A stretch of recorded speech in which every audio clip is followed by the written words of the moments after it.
Ada majelis dangdutan, ada majelis ghibah, ada majelis maksiat. Lewat. Marru kirama. Jangan mampir. Kalau mampir kita ikut goyang maksiat. Sebagaimana ada majelis di alam nyata, ada majelis di dunia maya. Itu juga bahaya. Dan justru dunia maya ini yang banyak menghabiskan umur kita. Nah, kita duduk dengan HP kita, kemudian kita klik. Tidak terasa setengah jam. Klik lagi setengah jam. Enggak ada manfaatnya. Nonton berita perempuan terbuka auratnya. Ini. Berita artis, berita macam-macam. Dan yang terbaik membayar hutang, itu yang terbaik di sisi Allah Subhanahu wa taala. Saya pikirkan kenapa Rasulullah menyebut hal ini. Karena memang banyak orang tidak punya adab bayar hutang. Kalau sudah berhutang, lupa diri. Lupa kalau dia punya hutang. Sampai kadang tidak beradab kepada yang beri hutang. Kamu tuh nagih-nagih terus. Yang beri hutang malah diomel-omelin. Tahukah anda bahwasanya orang kasih hutang sama kita itu orang sangat baik? Jibril Radio, 24 jam nonstop, dengerin kajian tanpa ribet. Sebaik-baik manusia adalah yang paling bermanfaat bagi masyarakat. Ini adalah hadis yang agung yang menjelaskan bahwasanya untuk menjadi yang terbaik di sisi Allah Subhanahu wa taala, selain dengan banyak beribadah kepada Allah Subhanahu wa taala, juga ternyata dengan bermuamalah dengan masyarakat. Semakin banyak manfaat yang kita bisa berikan kepada masyarakat, maka kita akan menjadi lebih terbaik di sisi Allah Subhanahu wa taala. Oleh karenanya para ulama buat kaidah bahwasanya al-ibadah al-qasirah. Baik, kita lanjutkan bahwasanya Rasulullah SAW bersabda khairun nasi anfa'uhum linnas. Orang yang terbaik di sisi Allah adalah yang paling bermanfaat bagi masyarakat. Ini dalil bahwasanya untuk meraih keterbaikan bukan saja hubungan antara hamba dengan Allah, tapi juga ada pintu kebaikan dengan hubungan manusia, hamba dengan manusia yang lain. Semakin dia memberi manfaat yang banyak kepada masyarakat, maka dia menjadi lebih terbaik di sisi Allah Subhanahu wa taala. Tentunya semuanya harus ikhlas. Harus niatnya karena Allah. Kaidah mengatakan semua yang karena Allah baru ada pahalanya. Jika tidak karena Allah maka tidak ada pahalanya. Karena berbuat baik kepada orang lain bisa jadi ikhlas karena Allah dan sebaliknya bisa jadi karena ria atau ingin dipuji atau ingin disanjung, maka tidak ada nilainya sama sekali. Oleh karenanya para ulama menyebutkan kaidah bahwasanya al-ibadah al-muta'addiyah khairun minal ibadatil qasirah.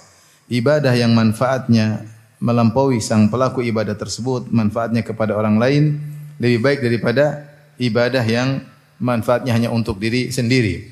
Makanya lanjutan dari hadis ini Rasulullah SAW bersabda, wa ahabbul a'mali ila Allah sururun tudkhiluhu fi qalbil muslim. Dan amalan yang paling dicintai oleh Allah adalah rasa bahagia yang kau masukkan dalam hati muslim yang lain. Au tatruda anhu ju'an, atau kau hilangkan rasa lapalnya. Au takshifa anhu kurbah, atau kau hilangkan penderitaannya. Au taqdiya anhu dainan, atau kau lunaskan hutangnya. Kemudian kata Nabi sallallahu alaihi wasallam, la an amshi. Kata Rasulullah sallallahu alaihi wasallam, la an amshiya ma'a akhin li fi hajatihi ahabbu ilayya min an a'takifa fi hadzal masjid syahran. Aku berjalan menemani saudaraku dalam rangka memenuhi keperluannya, lebih aku sukai daripada iktikaf di Masjid Nabawi selama sebulan. Hal ini kenapa? Karena iktikaf di Masjid Nabawi adalah ibadah qasirah, yaitu ibadah yang hanya kembali kepada pribadi sendiri. Adapun membantu orang lain maka itu ibadah muta'addiyah, ibadah yang melebar sampai kepada banyak orang. Semakin suatu ibadah lebih bermanfaat kepada banyak orang, maka semakin dicintai oleh Allah Subhanahu wa taala.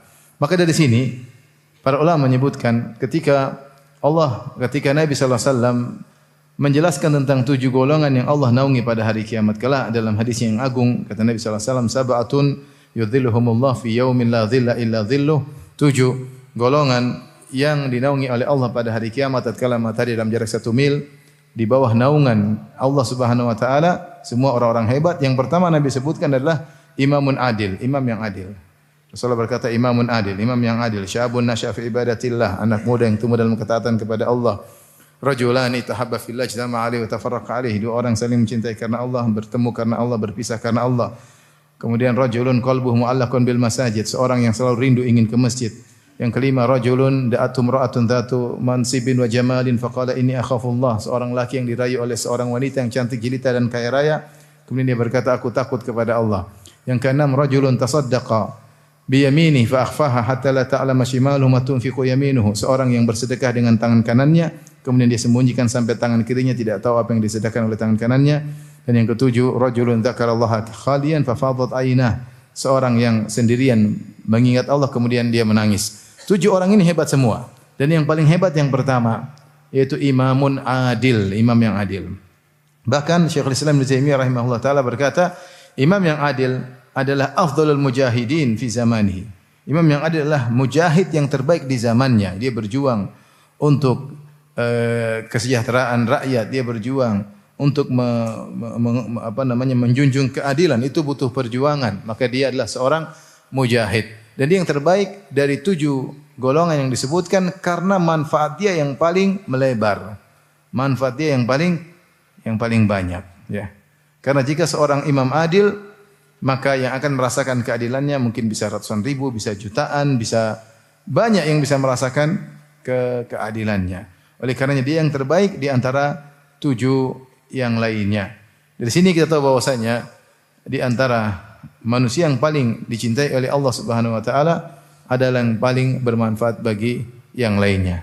Dan subhanallah di sini Rasulullah SAW membuka manfaat tersebut, khairun nasi anfa'uhum linnas, bahwasanya manusia yang terbaik yang paling bermanfaat bagi yang lainnya dalam segala hal, dalam duniawi, dalam masalah agama, dalam masalah pendidikan, dalam masalah apapun yang beri manfaat kepada masyarakat dengan syarat niat karena Allah, maka seorang akan menjadi manusia yang terbaik, akan menjadi manusia yang terbaik. Dari sini jika seorang mau menjadi manusia terbaik di sisi Allah, maka dia harus berpikir keras apa yang bisa saya lakukan untuk masyarakat sesuai dengan kemampuannya masing-masing. Sesuai dengan kemampuannya masing-masing. Yang punya kemampuan tertentu bidang keduniaan, dia pikir apa dunia yang bisa saya sumbangsikan kepada masyarakat. Yang punya ilmu tentang agama, dia pikir apa yang bisa sumbangsikan buat masyarakat. Semuanya karena akhiratnya, karena Allah Subhanahu wa taala. Ingat ini, jangan sampai karena dunia. Kalau sekedar karena duniawi, maka dia tidak menjadi manusia yang terbaik. Bahkan dia bisa menjadi orang yang sekedar riya yang tidak mendapatkan apa-apa. Karenanya ketika Hatim At-Tai ditanya tentang Hatim At-Tai oleh anaknya namanya Adi bin Hatim. Adi bin Hatim radhiyallahu anhu punya ayah namanya Hatim At-Tai yang terkenal sangat dermawan, yudrabu bihil mathal fil jud wal karam. Dia dijadikan contoh tentang kedermawanan dan kebaikan. Saking baiknya Hatim At-Tai ini disebutkan kalau di malam hari dia nyalakan api di bukit-bukit agar orang musafirin bisa datang menuju sumber api tersebut agar dia jamu. Bahkan disebutkan kalau tidak ada tamu yang datang, dia bilang sama budaknya, kalau kau bisa datangkan tamu yang makan di rumah saya akan merdekakan engkau. Maka dia terkenal dengan kebaikannya, kedermawanannya, dan bagaimana ringan tangannya. Maka anaknya Adi bin Hatim radhiyallahu anhu yang masuk Islam bertanya kepada Nabi sallallahu alaihi wasallam tentang ayahnya. Ayahnya sangat bermanfaat bagi orang lain.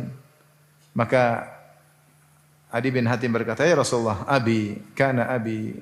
Ya Rasulullah, ayahku dulu kana yasilur rahim, menyambung silaturahmi, wa yutimmu ta'am, beri makanan, kada wa kada wa kada. Ayahku dulu sangat baik, sangat terkenal kedermawanannya.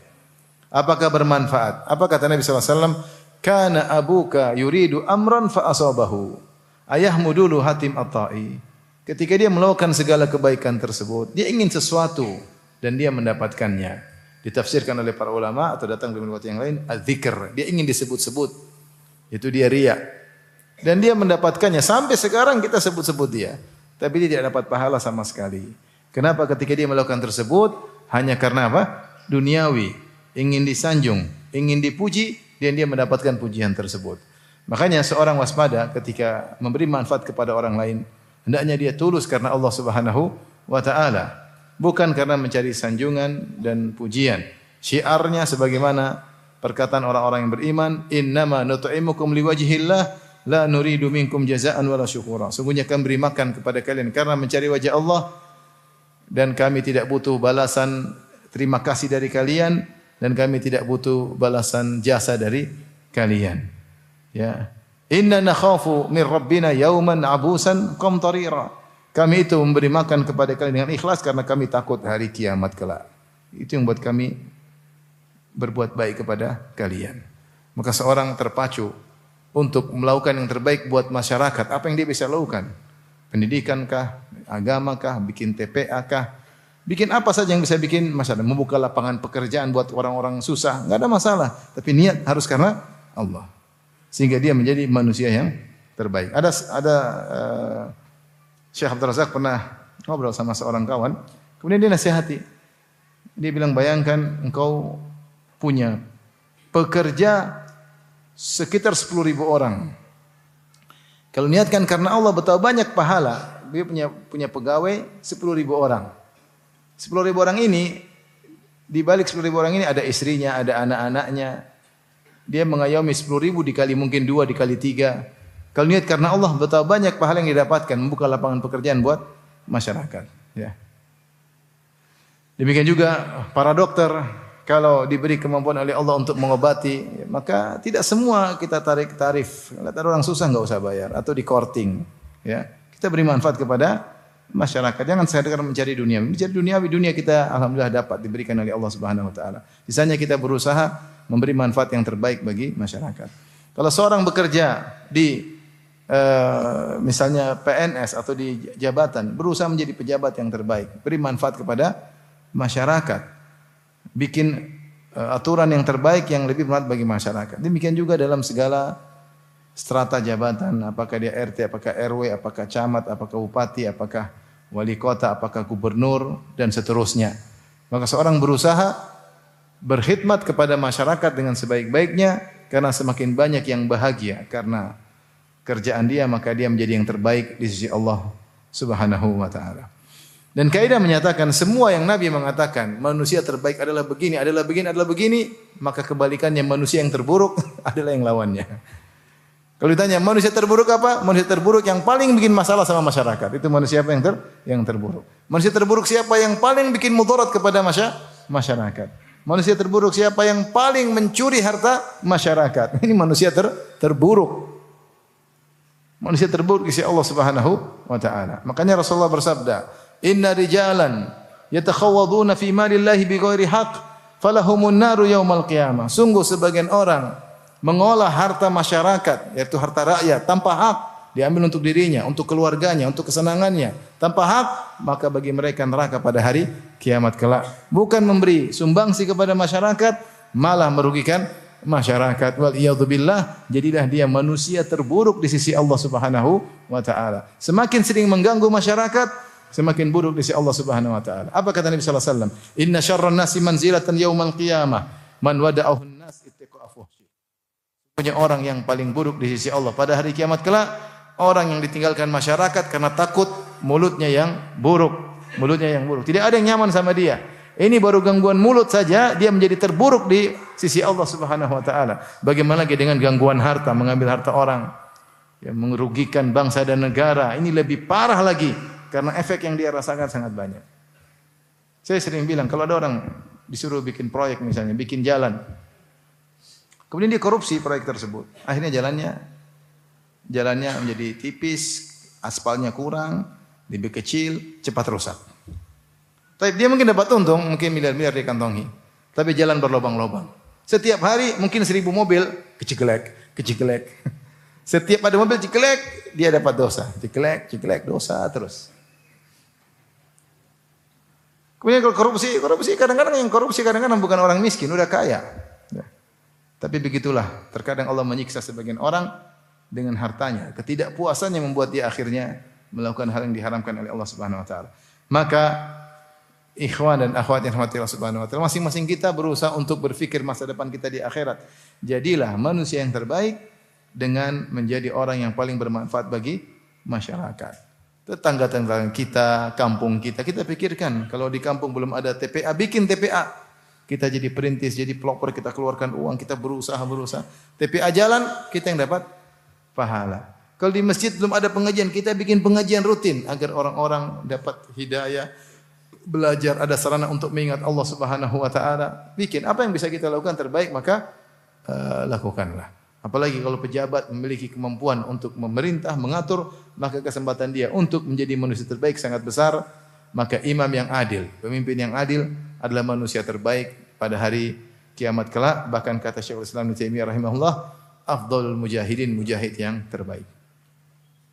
Hadis berikutnya, Rasulullah SAW bersabda, khairun nasi man tala umruhu wa hasuna amaluh, wa syarrun nasi man tala umruhu wa sa'a amaluh.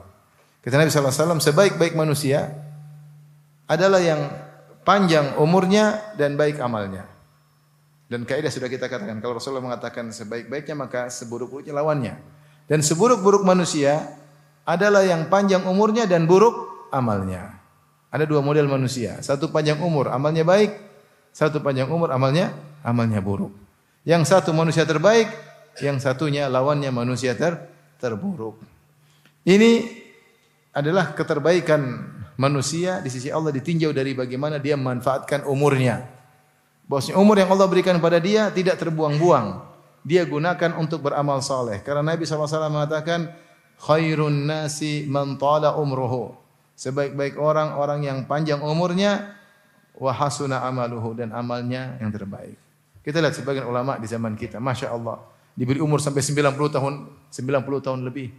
Tetapi setoran Al-Quran, ya, hafal Quran, berbuat baik, mengajarkan ilmu, ya, ibadah, luar biasa ya. Allah berikan berkah dalam kehidupannya. Nah, kalau kita ingin menjadi manusia terbaik, umur yang Allah berikan kepada kita ini kita syukuri. Bagaimana cara bersyukur? Dengan beramal saleh. Tidak ada cara bersyukur yang terbaik kecuali dengan amal saleh. Allah mengatakan, i'malu ala Dawud syukra wa qalilun min ibadiyas syakur. Wahai keluarga Daud, wahai Sulaiman alaihissalam, beramal salehlah sebagai bentuk syukur kepada Allah. Ya. Wa qalilun min ibadiyas syakur, dan sedikit dari hamba-hambaku yang pandai bersyukur, ya. Kata Allah Subhanahu wa taala, di antara ciri orang yang telah mencapai, orang saleh yang mencapai umur wa balagha 40 sanah, qala rabbi auzi'ni an ashkura ni'mataka allati an'amta alayya wa an a'mala salihan tardah. Dia berdoa, ya Allah, ilhamkanlah kepadaku untuk bisa bersyukur kepadamu dan untuk beramal saleh yang kau ridhai. Maka orang yang menghargai umurnya, dia akan beramal saleh memanfaatkan umurnya tersebut. Saya sering sampaikan, hanya orang beriman yang menghargai waktunya. Kalau Anda mendapati diri Anda menghargai waktu Anda, tidak ada waktu yang terbuang-buang. Kalau bukan untuk mengaji, kalau enggak untuk menelaah buku, kalau enggak untuk silaturahmi, kalau enggak untuk menunaikan hak istri, kalau enggak menunaikan hak anak, kalau enggak menenangkan kawan, setiap waktu yang lewat tidak ada yang terbuang-buang. Maka itu ciri manusia terbaik. Ciri manusia terbaik. Karena dia manfaatkan umurnya untuk bertakwa kepada Allah Subhanahu wa taala. Tapi kalau Anda dapati diri Anda ternyata waktu terbuang sejam nonton ini, nonton ini. Ya. Nonton hal yang tidak bermanfaat. Buang-buang umur dengan lihat berita-berita yang tidak ada manfaatnya. Maka ini Anda tidak menghargai umur Anda, tidak menghargai umur Anda. Ya. Makanya apa kata sebagian salaf, al-waqtu kas-saif illam taqta'uhu qata'aka. Waktu seperti pedang. Kalau kau tidak tebas pedang tersebut, dia akan menebasmu. Artinya waktu kalau kau tidak manfaatkan untuk kebaikan, dia akan membawamu kepada yang tidak baik. Dia akan bawa kepada yang tidak baik. Orang yang beriman, dia manfaatkan umurnya. Kita enggak tahu kapan kita dipanggil oleh Allah Subhanahu wa taala. Semakin kita panjang umur dalam ketakwaan, semakin kita meraih keterbaikan. Perhatikan hadis yang menakjubkan ini. Kata Talha bin Ubaidillah radhiyallahu taala anhu, Inna rajulaini qadima Nabi sallallahu alaihi wasallam. Ada dua orang lelaki datang kepada Nabi sallallahu alaihi wasallam berhijrah. Wa kana islamuhuma jami'an. Kedua orang ini Islamnya sama-sama masuk Islam. Wa kana ahaduhuma asyaddu ijtihadan minal akhar. Dua orang yang baru masuk Islam ini sama-sama hijrah ke Madinah. Yang satu lebih semangat beribadah daripada yang lainnya. Faghazal mujtahidu minhuma. Maka yang paling semangat ini berjihad di jalan Allah Subhanahu wa taala, amal saleh yang luar biasa.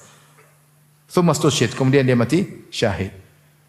Tsumma makathal akhar ba'dahu sanah, kemudian yang satunya diberi umur setahun lebih, baru kemudian meninggal dunia. Jadi dua orang sama-sama masuk Islam, artinya sama-sama nol, mulai dari nol. Yang satunya lebih semangat, yang satunya biasa-biasa tapi continue beribadah. Yang lebih semangat berjihad, kemudian mati syahid, pahalanya luar biasa. Yang satunya tidak meninggal mati syahid tapi diberi umur sampai setahun kemudian. Kata Talha bin kemudian meninggal dunia. Akhirnya dua-duanya meninggal dunia. Kata Talha bin Ubaidillah, ya. Fara'aitu fima yaran naim, maka aku bermimpi sebagaimana dilihat oleh orang yang sedang bermimpi, ya. Fa idza ana inda babil jannah, tiba-tiba aku berada di depan pintu surga. Ya. Fa idza ana bihima, tiba-tiba di sampingku ada dua orang tersebut. Fa kharaja kharijun minal jannah, kemudian ada yang keluar dari jannah, dari surga. Fa adzina lil akhir minhuma, maka ternyata yang terakhir meninggal duluan masuk surga. Kemudian dia bawa dalam surga, kemudian dia balik lagi, kemudian baru dia adzina, ya, lilladzi istushhid, kemudian diizinkan belakangan kepada orang yang mati syahid.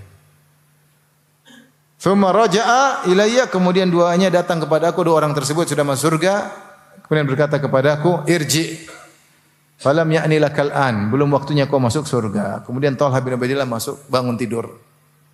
Fahaddatsa bihin nas, maka dia pun sampaikan kepada orang-orang dia mimpi yang menakjubkan.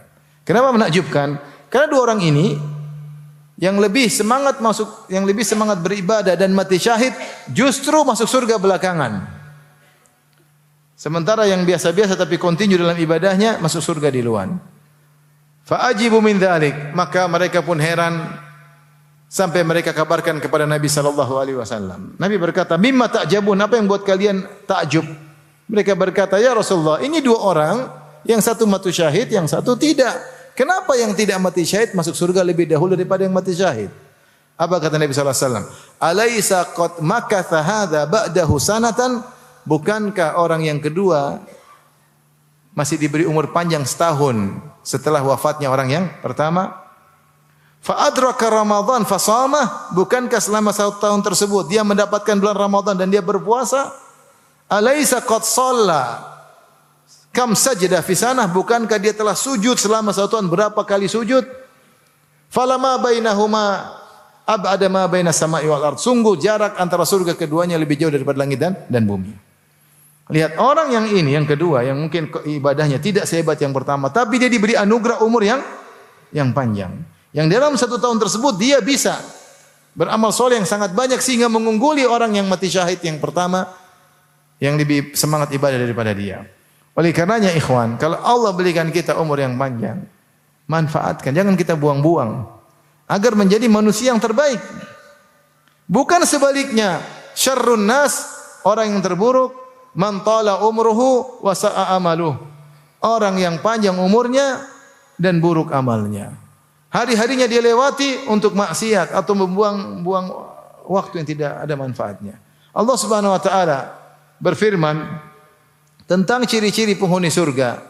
Kata Allah Subhanahu wa taala, "Qad aflahal mu'minun alladzina hum fi salatihim khashi'un walladzina hum 'anil lagwi mu'ridun." Sungguh beruntung orang-orang yang beriman, yang khusyuk dalam salatnya dan berpaling dari hal-hal yang sia-sia yang tidak ada manfaatnya. Ketika Allah Subhanahu wa taala berfirman juga tentang penghuni surga yang Allah sifati dengan ibadur rahman, kata Allah Subhanahu wa taala, "Wa idza marru bil lagwi marru kirama." Kalau mereka melewati perbuatan sia-sia, mereka lewati dengan mulia, dengan elegan, tanpa mampir pada perkara yang sia-sia tersebut. Kita ini masalah dalam kehidupan ini. Umur banyak kita buang dengan nonton yang tidak-tidak. Nonton berita yang tidak-tidak. Kalau tidak ada manfaatnya, kita scroll, jangan kita klik. Kata Allah Subhanahu wa taala, "Wa idza marru bil lagwi marru kirama." Kalau melewati perkara sia-sia, mereka lewati dengan elegan. Kalau ada majelis dangdutan, jangan mampir goyang-goyang kepala, lewat aja. Ada majelis dangdutan, ada majelis ghibah, ada majelis maksiat, lewat. Marru kirama. Jangan mampir. Kalau mampir kita ikut goyang, maksiat. Sebagaimana ada majelis di alam nyata, ada majelis di dunia maya. Itu juga bahaya. Dan justru dunia maya ini yang banyak menghabiskan umur kita. Nah, kita duduk dengan HP kita, kemudian kita klik. Tidak terasa setengah jam. Klik lagi setengah jam. Enggak ada manfaatnya. Nonton berita perempuan terbuka auratnya. Ini. Berita artis, berita macam-macam. Klik lagi. Tidak ada faedahnya. Apakah engkau mengklik ini mendapatkan pahala di akhirat? Tidak ada. Kalau gitu ini lagu sia-sia. Kalau gitu jangan habiskan umurmu untuk hal tersebut. Kita sama-sama berusaha ya untuk menjadi seorang yang wara'. Apa itu orang yang wara'? Tarku ma la yanfa'u fil akhirah. Tinggalkan perkara yang tidak ada manfaatnya di akhirat. Kalau kita benar-benar menghargai umur kita. Masalahnya kita buang-buang umur, itu masalahnya. Ini. Makanya saya kadang-kadang jengkel sama YouTuber yang buang umur banyak orang. Dia bikin klip yang tidak ada faedahnya, pamer kekayaan lah, apalah. Kemudian yang nonton 5 juta. Bayangkan. Taruh 10 menit, 5 juta ke 10 menit umur orang terbuang gara-gara si dia ini mencari duit, buang-buang umur manusia. Ikhwan, Syekh Abdurrahman bin Nasir As-Sa'di rahimahullahu taala. Kekurangan waktu. Sibuk menulis, sibuk ngajar, sampai ketika dia melewati orang-orang yang sedang jagongan, dia bilang, kalau saya boleh beli umur kalian, saya akan beli. Kenapa? Dia merasa kekurangan waktu. Ya. Syekh Abdul Razak hafizahullah pernah cerita sama saya ketika saya waktu masih di Isyraf, waktu masih dibimbing ketika S2, dia cerita pernah ketemu dengan Syekh Bakar bin Abdullah Abu Zaid. Orang serius, wajahnya serius, seperti banyak kegiatan proyek yang ada di kepalanya. Kalau jalan cepat, serius dalam kehidupannya. Dia sudah meninggal rahimahullahu ta'ala. Karenanya kita melihat guru-guru kita, Masya Allah, mereka benar-benar memanfaatkan waktu, tidak dibuang-buang, tidak seperti kita sering buang-buang waktu. Karena ikhwan, kalau mau jadi yang terbaik, mulai sekarang kita jangan buang-buang waktu. Ada kita bisa waktu baca Quran, kita bisa baca buku, kita bisa dengar YouTube pengajian-pengajian. Kita bisa telepon mama kalau masih punya mama, bisa telepon bapak kalau masih punya bapak. Kalau mama dan bapak tidak ada, telepon kakak adik, kita bisa bantu mereka. Kalau enggak, kita bisa kunjungi tetangga, menyenangkan hati mereka. Banyak yang bisa kita lakukan. Kalau enggak, nyenangin istri. Kalau punya uang, belikan emas 1 kilo. Kalau enggak punya uang, ya sudah. Senangkan anak-anak, ngobrol sama anak-anak. Mereka curhat, ngobrol, ketawa ketiwi. Niatkan semua pahala. Tidak ada waktu kita yang terbuang. Ini masalah kula dodong, ngelamun, buka HP, sudah. Drama Korea. Saya ngobrol sama seorang supir. Saya di supir waktu itu, perjalanan jauh, 11 jam. Ngobrol lah. Ada kisah layangan putus. Di mana? Saya enggak pernah nonton. Oh iya Ustaz, saya nonton. Semua saya nonton Ustaz. Subhanallah. Bagaimana ceritanya? Masya Allah. Dia habiskan waktunya nonton apa? Nonton sinetron-sinetron yang belum tuh benar ceritanya ya. Subhanallah, dia nonton ini. Maksud saya ikhwan, kita ini kadang-kadang buang-buang umur. Mulai sekarang kita harus waspada. Kalau tidak ada manfaatnya jangan kita klik. Wa idza marru bil lagwi marru kirama. Kalau melewati yang tidak bermanfaat, maka lewati dengan mulia. Sudah scroll aja ke atas ya. Kalau enggak scroll ke bawah. Terus scroll sampai dapat ustadz, baru klik. Kalau dapat ustadz, artis, inilah pemain film lah, inilah sibuk, lewatin aja. Enggak usah. Kalau mau jadi yang terbaik di sisi Allah. Subhanallah. Nanti ketika kita meninggal, yang kita sesali adalah waktu yang terbuang yang tidak ada manfaatnya. Ya. Apa kata Ibnu Mas'ud radhiyallahu taala anhu? Ma nadimtu ala syai'in nadami ala yaumin gharabat fihi syamsuhu wa lam yazdad fihi amali. Aku tidak pernah menyesal seperti menyesal suatu hari yang mataharinya terbenam sementara amalku tidak bertambah. Karena ikhwan, mulai kita targetkan, kita ada baca Quran, ada silaturahmi, berbakti sama orang tua. Intinya jangan sampai umur kita terbuang tidak ada manfaatnya. Agar kita merasakan faedahnya di akhirat kelak. Kalau ingin menjadi manusia yang terbaik. Kalau ingin menjadi manusia terburuk, ya sudah, umur panjang maksiat melulu. Umur panjang maksiat apa? Melulu ya.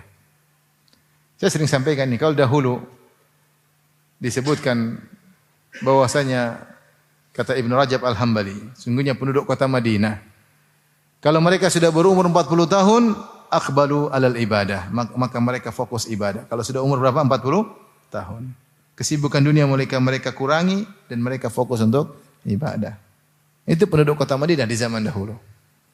Kalau kita 40 tahun mulai kebuka dunia.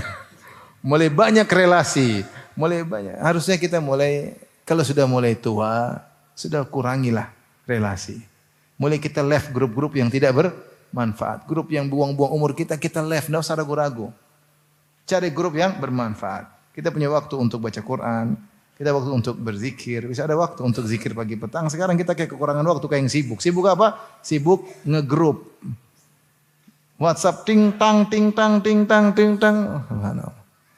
Oleh karenanya jadilah manusia yang terbaik dengan tidak membuang-buang umur kita.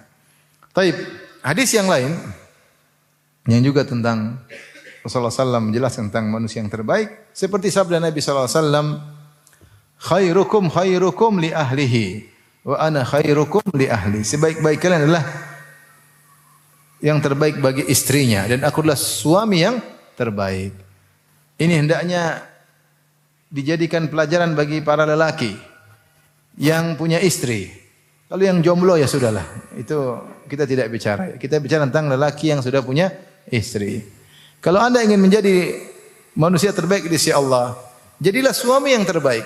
Jadilah suami yang terbaik. Berusaha semaksimal mungkin terbaik bagi istri. Dalam tutur kata, dalam sikap, dalam memaafkan, ya. Dalam memberi hadiah, dalam mengusap-ngusap rambutnya, dalam ketawa ketiwi. Jangan sampai sama istri orang ketawa ketiwi, sama istri sendiri bermuka masam. Ini terjadi sebagian orang kalau sama istri orang, Masya Allah, begitu semeringah orang.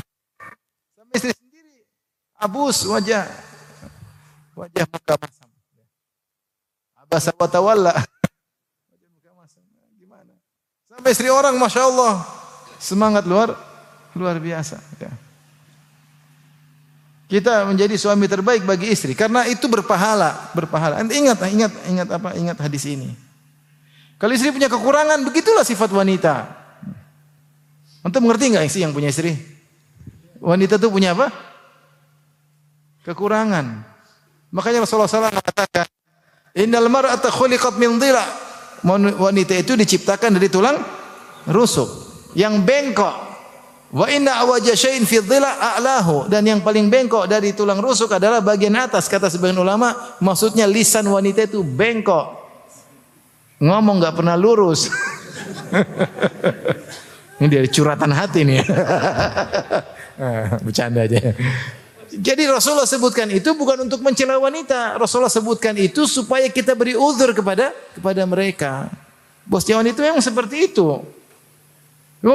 Pengen wanita yang sempurna, yang pengertian, yang mungkin ada satu di antara sejuta.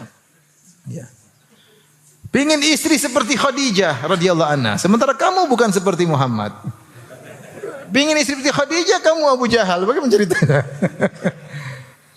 Oleh karenanya, tapi berusaha menjadi suami yang terbaik. Ingat kata Nabi SAW, dinarun anfaqtahu fi sabilillah. Satu keping dinar yang kau infakkan di jalan Allah. Wa dinarun anfaqtahu fi raqabah. Satu keping dinar yang kau infakkan untuk memerdekakan budak. Wa dinarun anfaqtahu ala tasaddaqta bihi ala miskin. Satu keping dinar yang kau sedekahkan untuk fakir miskin. Wa dinarun anfaqtahu ala ahlik. Dan sekeping dinar yang kau infakkan untuk keluargamu. Satu keping dinar 4/4 gram emas. A'dhamuhu ajran alladhi anfaqtahu ala ahlik. Yang paling besar pahalanya dari semua dinar-dinar tersebut adalah sekeping dinar yang kau infakkan untuk istrimu. Masih pelit sama istri. Ya, enggak usah pelit. Dia ibunya anak-anak. Dia yang merawat kita kalau kita sakit. Dia yang tempat kita menyalurkan hasrat kita. Kekurangannya pasti ada. Maafkan dia ya. Maafkan dia. Kita diberi kesempatan oleh Allah untuk menjadi suami yang terbaik, kita sia-siakan. Ya. Menjadi lelaki terbaik buat janda, jangan. Jadi lelaki terbaik buat istri sendiri. Ahluk, keluargamu, bukan keluarga orang lain. Ya. Bagaimana bisa seperti itu? Berusaha semaksimal mungkin. Minta berdoa kepada Allah, jadikanlah aku suami yang terbaik. Agar aku menjadi terbaik di sisimu. Pahalanya besar. Pahalanya besar. Ya. Kata para ulama, kenapa Rasulullah SAW mengkaitkan keterbaikan dengan terbaik bagi istri? Karena akhlak seorang yang sesungguhnya adalah di rumahnya. Kalau dia di luar, dia bisa tasanna, dia bisa pura-pura. Karena dia bergaul dengan orang 1 jam, 2 jam, kemudian pisah. Maka borok-boroknya tidak ketahuan. Paham? Kalau di rumah ya pasti ketahuan borok-boroknya. Aslinya ketahuan kalau di rumah. Karena nggak mungkin dia main drama selama 24 jam. Kalau sama temannya di kantor dia bisa drama. Iya, akhi gimana? Kayak pahalek. Bisa drama. Kalau di rumah nggak ada drama-drama. Ketahuan aslinya. Maka ketika dia bisa menjadi terbaik di rumah, dia benar-benar manusia terbaik. Ini yang pertama. Yang kedua, di luar kita natasonna, kita main drama di depan orang lain karena memang dia kita hormati sehingga kita menunjukkan kita baik. Tapi kalau istri, siapa sih? Ibunya anak-anak kadang kita rendahkan, dia lemah. Apalagi orang tuanya sudah meninggal dunia dua-duanya. Kadang-kadang kita sehingga kita merendahkan dia, maka nampaklah akhlak kita yang asli kepada istri. Disinilah rahasianya kenapa Nabi menjadikan keterbaikan seorang laki dengan menjadi suami yang terbaik.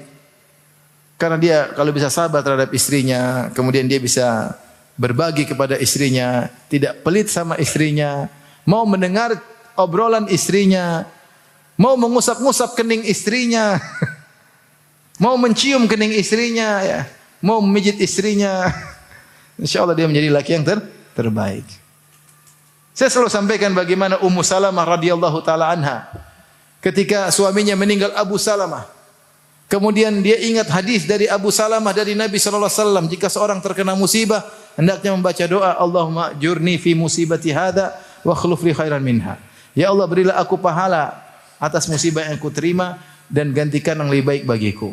Maka Ummu Salamah radhiyallahu anha pun baca doa ini. Dia berkata, ya Allah, berikanlah aku pahala atas musibah yang menimpaku. Ketika dia membaca doa selanjutnya, gantilah yang lebih baik darinya, dia tidak berani berucap.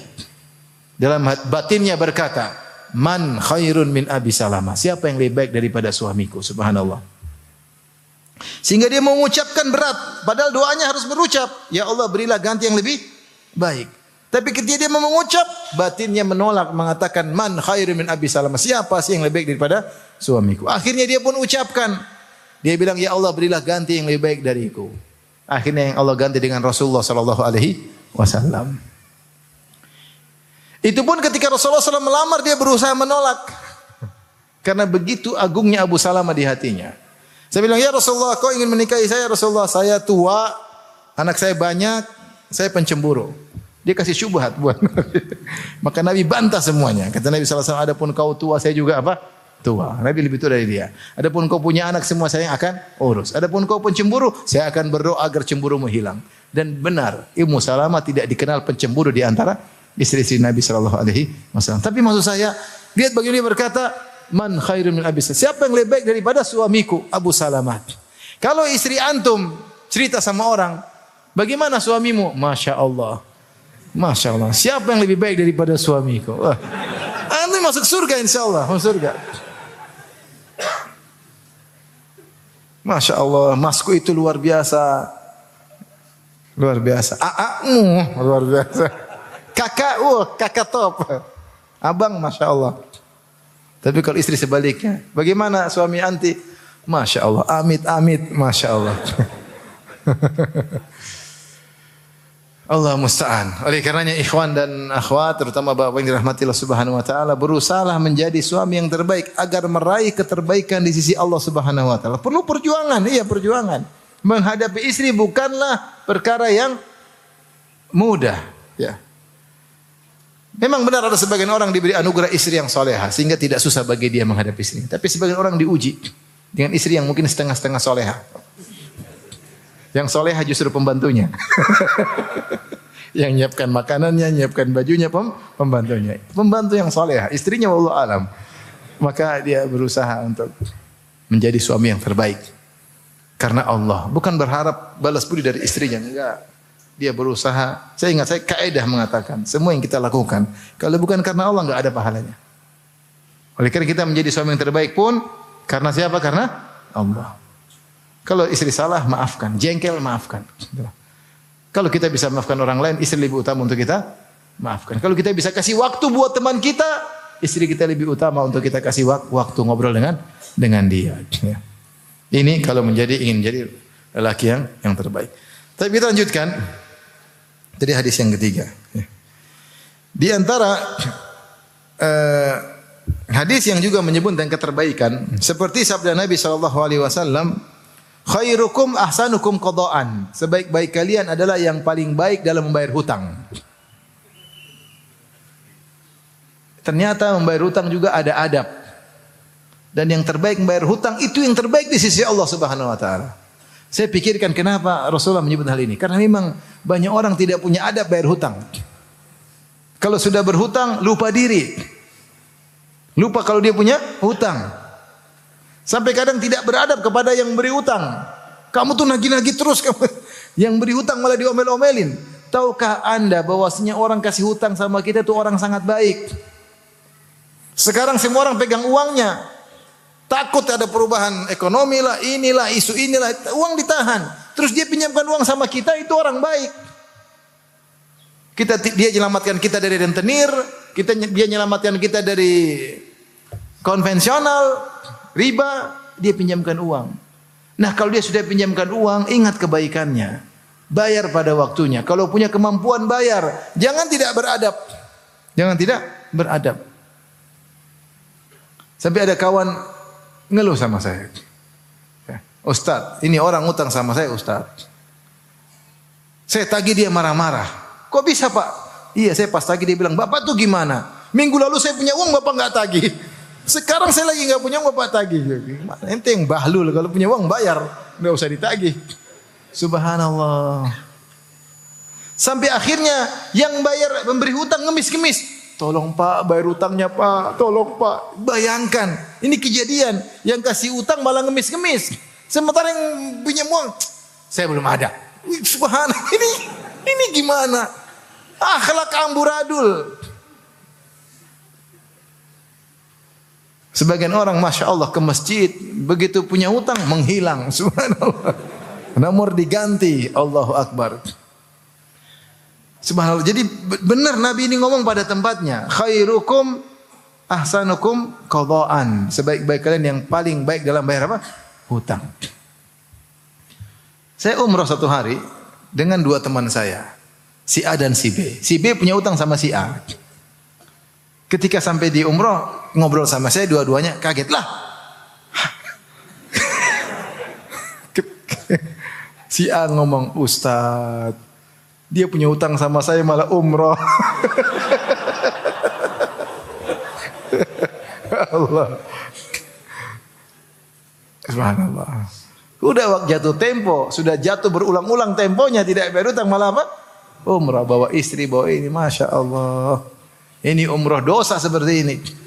Orang punya bayar utang malah dia buat umrah. Nggak boleh. Kemarin lagi saya ketemu orang lagi. Isi pengajian ngobrol, Ustaz. Aduh Ustaz, ini orang punya utang sama saya tidak banyak Ustaz, cuma 100 juta lebih. Tapi Ustaz, dia hajian, saya saja tidak bisa haji, dia malah apa? Hajian. Kan luar biasa punya utang tapi hajian. Oleh karenanya orang kalau sudah punya hutang hendaknya dia bayar. Maka orang kalau berhutang hendaknya dia niatkan untuk menggantinya. Kata Nabi SAW, Man akhadha amwalan nas yuridu ada'aha addallahu anhu wa man akhadha amwalan nas yuridu utlafaha atlafahullah. Siapa yang meminjam uang dari orang lain dengan niat untuk mengembalikannya, Allah akan buat dia bisa kembalikan. Dan siapa yang mengambil uang dari orang lain niatnya untuk tidak dikembalikan, Allah akan binasakan dia. Allah akan hancurkan dia di dunia, kalau tidak di akhirat jelas dihancurkan. Maka kalau kita punya uang kita niatkan saya akan kembalikan. Ngomong yang benar. Jangan malah insyaallah bulan depan, padahal kita tahu bulan depan kita enggak bisa bayar. Itu memang bohong, kita niat tidak bayar kalau begitu. Aduh, saya tidak bisa janji. Saya berusaha tapi belum depan wallahu alam. Cuma mungkin saya bisa cicil sekian. Kita harus jujur. Mungkin dia tanya, "Kapan kamu bisa bayar?" Kita harus jujur. Saya mungkin 2 bulan, 3 bulan. Jangan bilang, "Oh, minggu depan sudah." Minggu depan. Nomor telepon kita buang. Dia cari kita enggak dapat-dapat. Oleh karenanya kalau kita niat untuk ketika pinjam uang untuk menggantikannya, kata Nabi, "Addallahu anhu", Allah akan buat dia bisa bayar hutang. Betapa banyak orang saya tahu punya hutang miliar-miliar lunas ketika dia berniat. Dia berniat Allah mudahkan dia untuk bayar hutang. Kalaupun seandainya dia tidak bisa bayar, dia meninggal, Allah yang urus di akhirat. Karena Allah tahu dia memang niatnya untuk apa? Membayar. Allah sudah jamin, Nabi sudah jamin. Siapa yang meminjam uang niat untuk dikembalikan, maka Allah akan gantikan di dunia atau di akhirat. Jadi masalah kita sudah pinjam uang, sudah waktunya bayar, bahkan kita pun tapi kita tahan-tahan nanti aja lah. Tahu lihat barang baru pingin beli lagi, pingin beli lagi, pingin beli lagi. Apa kata Nabi sallallahu alaihi wasallam? Matalul ghaniyyu zulmun. Orang yang mampu bayar hutang, dia tahan-tahan, maka dia telah berbuat zalim. Selama dia punya uang untuk mampu bayar hutang, dia tahan-tahan tidak bayar, maka argo kezaliman jalan terus. Maka jadilah orang yang terbaik dalam bayar hutang. Lihatlah Nabi sallallahu alaihi wasallam, Nabi pernah pinjam hewan onta. Dalam Sahih Bukhari, ana rajulan atan Nabiy sallallahu alaihi wasallam yataqadahu. Ada seorang datang kepada Nabi sallallahu alaihi wasallam menagih hutang pada Nabi. Nabi pernah pinjam hewan dari dia, onta. Fa agladha, maka dia pun agak bicara kasar sama Nabi, agak kasar. Fahamma bihi ashabuhu, maka para sahabat jengkel sama orang ini, berani-berani kasar sama Nabi. Tapi Nabi sallallahu alaihi wasallam pengertian. Faqala Rasulullah sallallahu alaihi wasallam, da'uhu, biarkan dia, jangan dilarang. Fa inna li sahibil haqqi maqalan. Sungguhnya orang yang punya hak boleh berbicara, enggak apa-apa. Maka Rasulullah sallallahu berkata, "A'tuhu sinnan mithla sinnihi." Bayar utang ontanya seumur dengan apa yang saya pernah pinjam darinya. Kalau ya Rasulullah, la najidu illa amthala min sinnihi. Kata para sahabat, kami tidak mendapati kecuali onta yang lebih bagus daripada onta yang pernah Anda pinjam ya Rasulullah. Kata Rasulullah SAW, berikan onta yang lebih baik tersebut. Fa inna min khairikum ahsanakum qadaan. Sungguhnya yang terbaik di antara kalian yang paling baik dalam bayar hutang. Maka kalau antum ingin menjadi yang terbaik di sisi Allah, gunakan adab bayar hutang untuk meraih keterbaikan. Bayar pada waktunya. Kalau bisa di ujung diberi tambahan lebih apa? Lebih baik. Sebagaimana Nabi SAW bayar dengan lebih, tentu tidak boleh ada persyaratan di belakang. Kalau ada persyaratan sebelumnya, kalau ada persyaratan sebelumnya makanya riba. Tapi ini karena kebaikan kita kasih tambahan, tidak jadi masalah sebagaimana dicontohkan oleh Nabi SAW. Taib, di antara keterbaikan yang juga disebutkan dalam hadis, Rasulullah sallallahu alaihi wasallam bersabda, khairukum man ta'allamal Qur'ana wa 'allamahu. Sebaik-baik kalian adalah yang belajar Al-Qur'an dan mengajarkannya. Ini keutamaan bagi para pengajar Qur'an. Bahwa mereka telah meraih keterbaikan karena beri perhatian terhadap firman-firman Allah Subhanahu wa taala. Mereka pelajari tajwidnya, mereka pelajari maknanya, kemudian mereka mengajarkan. Ini juga mencakup orang yang mengajarkan tajwid, orang yang mengajarkan tafsir, orang yang mengajarkan makna Al-Quran, semua masuk dalam hadis ini. Khairukum, sebaik-baik kalian, man ta'allama Al-Qur'ana wa 'allamahu, yang belajar Al-Quran dan mengajarkan. Sekali lagi saya ingatkan bahwasanya ketika mengajar Quran harus ikhlas. Harus ikhlas kepada Allah Subhanahu wa taala. Karena rawan orang kalau sudah hafal Quran, punya sanad, rawan untuk angku dan sombong, merendahkan orang lain, rawan. Ya, berbangga-banggaan. Maka seorang ketika belajar Quran karena Allah, mengajarkan pun karena Allah, maka dia akan menjadi yang terbaik di sisi Allah Subhanahu wa taala. Yang terakhir, hadis su'ila Rasulullah sallallahu alaihi wasallam. Rasulullah SAW pernah ditanya, ayun nasi akram, ya Rasulullah, siapa manusia yang termulia? Itu manusia terbaik. Qala akramuhum indallahi atqahum. Nabi jawab, orang yang paling mulia di sisi Allah adalah yang paling bertakwa. Berdasarkan firman Allah, inna akramakum indallahi atqakum. Yang paling mulia di sisi Allah adalah yang paling bertakwa. Ya, kata Nabi sallallahu alaihi wasallam, la fadla li arabi 'alal ajami wa lal ajami lil arabi 'alal arabi illa bitaqwa. Tidak ada keutamaan orang Arab di atas non Arab kecuali dengan takwa, dan tidak ada keutamaan non Arab di atas Arab kecuali dengan apa? Takwa. Tidak ada keutamaan berkulit hitam di atas kulit putih atau kulit putih di atas kulit hitam kecuali dengan apa? At-taqwa. Kullukum min Adam wa Adam min turab. Kalian semua dari Adam dan Adam dari tanah. Subhanallah, Islam tidak mengenal kasta. Islam tidak mengenal apa? Kasta. Semua menjadi terbaik di sisi Allah jika dia yang paling bertakwa. Nabi jawab dengan sebagaimana yang kita ketahui. Sahabat berkata, qalu laisa an hadza nas'aluka. Bukan ini yang kami tanyakan ya Rasulullah. Oh, ternyata bukan itu. Rasulullah sudah kasih jawaban karena pertanyaan siapa orang paling mulia? Kata Nabi yang paling bertakwa. Kata para sahabat, laisa an hadza nas'aluka. Bukan tentang ini kami nanya. Nabi jawab lagi, kalau begitu fa akramun nasi fi riwayatin innahu al-karimu ibnul karim. Orang yang paling mulia adalah al-karim, orang yang mulia, putranya orang mulia. Maksudnya Yusuf. Nabi Yusuf alaihissalam. Yusuf bin Yakub bin Ishaq bin Ibrahim. Nabi, ibn Nabi, ibn Nabi, ibn Nabi. 4 silsilah Nabi berturutan yang tidak ada kecuali pada Nabi Yusuf. Kata Nabi SAW, inilah manusia yang paling mulia di sisi Allah. Karena dia mengumpulkan silsilah kenabian yang luar biasa, nasab yang baik dengan akhlak yang mulia, dengan nubuah yang termulia. Sahabat berkata lagi, laisa an dzalika nas'aluk. Bukan ini yang kami tanya. Terus tanya apa? Rasulullah balik bertanya, fa an ma'adinil Arab tas'aluni? Kalian bertanya tentang asal usul Arab? Kalian bertanya tentang itu? Qalu na'am. Kata para sahabat na'am. Kata Rasulullah SAW, fa khiyarukum fil jahiliyati khiyarukum fil islami idza faquhu. Sebaik-baik kalian ketika di jahiliyah, sebaik-baik kalian ya di jahiliyah, maka dia menjadi yang terbaik dalam Islam jika dia faqih, jika paham agama.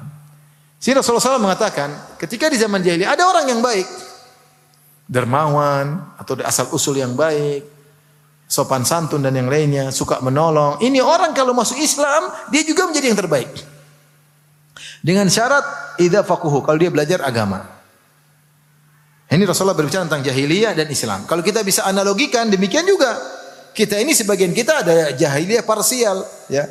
Sebagian kita ada yang dulu penuh dengan kemaksiatan. Ada di kalangan orang mas, tapi dia baik. Tukang maksiat, mungkin tukang zina, tukang ini, tukang riba, tapi dia baik. Ketika belum berhijrah. Lantas ketika dia berhijrah, dia menjaga kebaikannya. Kemudian dia belajar agama, jadilah dia yang terbaik juga ketika setelah hijrah. Ini motivasi bagi kawan-kawan yang belum berhijrah. Jaga keterbaikan Anda ketika masih di kubangan kemaksiatan. Ada sifat-sifat baik, jaga, bawa ketika sudah hijrah. Bawa ketika sudah hijrah. Kalau sebelum hijrah suka senyum, suka bantu orang lain, jaga. Setelah hijrah juga jaga. Maka Anda menjadi terbaik di sisi Allah Subhanahu wa taala. Ikhwan dan akhwat yang dirahmati Allah Subhanahu wa taala. Ini sebagian hadis-hadis tentang keterbaikan, itu masih ada hadis-hadis yang lain. Ini yang bisa saya sampaikan pada malam hari ini. Sebagian ulama mengatakan ternyata kalau kita lihat keterbaikan tersebut ternyata tidak satu amalan. Berarti Nabi keterbaikan dari tinjauan-tinjauan. Ditinjau dari ini maka yang terbaik seperti ini, ditinjau dari ini maka yang terbaik seperti ini. Ini pendapat sebagian ulama. Tergantung siapa yang bertanya, maka Rasulullah SAW jawab, keterbaikan bagi engkau seperti ini. Maka ada yang bertanya, Rasulullah SAW menjelaskan keterbaikan dari berbagai tinjauan. Ada yang mengatakan maksudnya yang terbaik maksudnya min khiyarikum, di antara yang terbaik. Berarti yang terbaik itu banyak. Di antaranya tadi yang kita sebutkan ada 4 atau 5 keterbaikan. Maka seorang berusaha menjadi yang terbaik di sisi Allah dan berjuang, karena kalau dia menjadi terbaik di dunia, maka dia akan menjadi terbaik di akhirat. Maka surganya pun yang terbaik. Wallahu ta'ala alam bisawab. Semoga Allah menjadikan kita hamba-hamba yang terbaik di sisi Allah Subhanahu wa ta'ala. Demikian saja apa yang saya sampaikan. Wabillahi taufiq wal hidayah. Assalamualaikum warahmatullahi wabarakatuh. Jibril Radio 24 jam nonstop dengerin kajian tanpa ribet.